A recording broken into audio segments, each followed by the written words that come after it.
Thank you.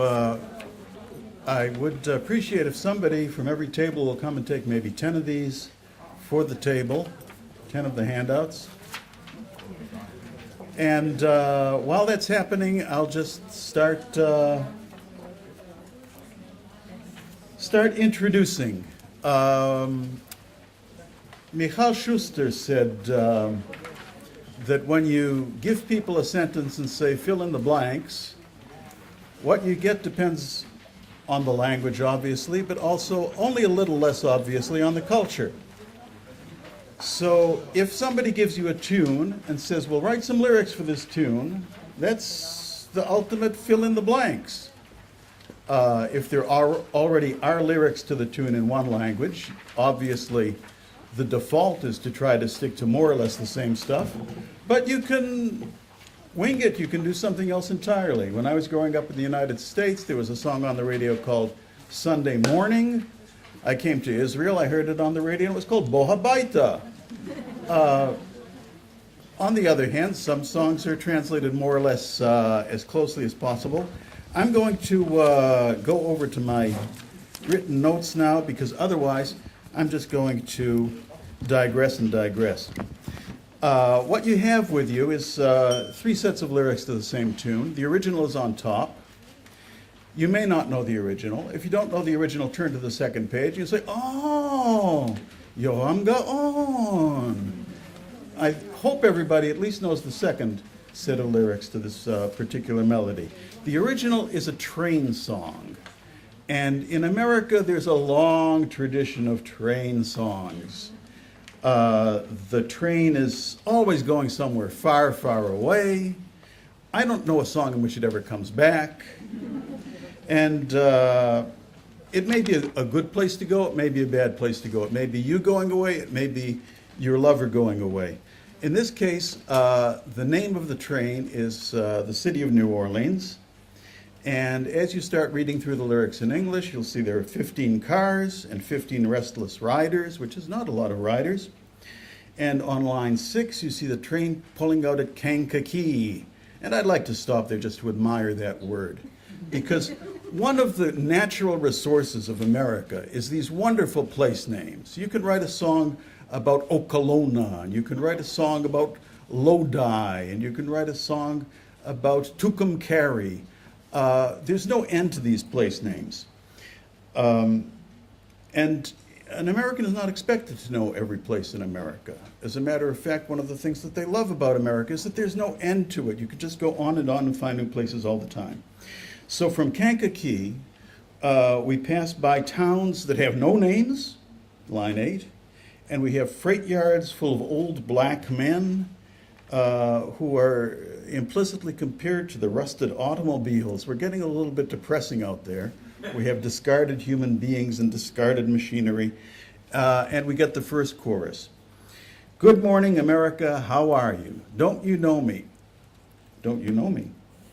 So not only don't you know the places that you're passing by, the places that you're passing by don't know you either. And the song goes on to say, I'm your native son, which is kind of a loaded term for those of us who come from America, because back in the 1940s, there was a book called Native Son by Richard Wright, which was all about how terrible it was to be a black person in America. And the song goes on to say, surprisingly enough, I'm the train they call the city of New Orleans. I thought this was the guy on the train. Now I'm the train. And this is a sort of a interesting thing, that there are 2 first-person speakers in the song. There's the person on the train who's speaking the verses, and there's the train itself who's speaking the chorus. But as we start the next verse, we're back to the guy on the train. He's having a good time. He's playing cards, and nobody's keeping score, and everybody's sharing liquor, which is to say we're beyond the world of materialism. And he's got a line that says, the sons of Pullman porters and the sons of engineers are riding together, which is, this is a song that I mentioned from the very early 70s. It's not that long after the I Have a Dream speech, where Martin Luther King said, the sons of former slaves and the sons of former slave owners will be able to sit down together at a table of brotherhood. And the Pullman porters, for those who don't know, were a workforce of black men. They were all black, And they served as obviously porters, that is to say that they carried bags, but they were also all-around servants on the overnight trips. But now we have these people, much like the old men who were left behind in the freight yards, but they've spawned a generation of young people who are equal inheritors with the sons of the engineers. So inside the train, things are pretty good. Not necessarily outside, but inside. And finally, we get to a last verse where the end is approaching as the Mississippi darkness is rolling down to the sea. I doubt that the guy who wrote this, Steve Goodman, ever heard Naomi Shemer's La Chios et Camolio de Garden, but it's the same thing. It's life as the river going down to the sea. And we reach the punchline in line 38, which is the depressing remark that this train's got the disappearing railroad blues. The whole infrastructure of the trains is going away. The government is cutting back on the trains. There's also another sad thing which may or may not have influenced Steve Goodman. I leave it to you to make the conclusion, but when he wrote the song, he was already diagnosed with leukemia. So it's a melancholy song in a way, but interestingly, the phrase "Good Morning America" was picked up by the ABC television network. They made it the title of their morning show, Happy Good Morning to America. And that will take me, I think, to the second page, because here we have an absolute reversal. We have a straightforward, happy, hello, you wonderful country song, which was picked up for a cynical, satirical program, Eretz Nehederet. And what do we get when we take this basic idea about the country and we turn it into a song for Israel? First of all, we lose the train. No train. Because if you get on the train in Israel, you can't go anywhere in Israel on the train that you can't get back on the same day. And also, there are no unfamiliar places. There's no Kankakee. What are you going to use? Beit Yoshua? You're supposed to recognize every place in the song, and the familiarity is presented as a good thing, because a good Israeli knows every place in Israel. There's no business of the changing generations and the disappearing of this age or anything.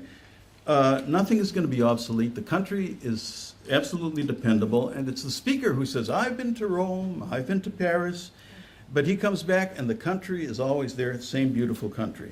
Ma tov limdod, ach tov yoter lachzor. Isn't it good to travel, but it's even better to come back. The Hebrew words, I think I wrote it on the page, are by Ilan Goldhirsch. The third page is the French page. And you didn't seriously think that somebody was going to write about La France. The French people are just not that nationalistic anymore. So what we do have is we have another kind of a double first-person narrator. We have a man who's breaking up with his girlfriend, and he's telling about this in the present tense, but at the same time, he's telling the story as if he's at a remove. The song has been localized for Latvia, where it's about taking a plane from far away back across the snow to Riga. In Norway, it's about a little boat, a brave little boat that can go places that the modern transportation can't reach. In Finland, it's about driving a truck. And in Holland and Germany, for whatever reason, it's called When Will We Have a Real Summer Again? Or Wann wird's mal wieder richtig Sommer? And obviously, I could tell you about all those languages, except that my time is up.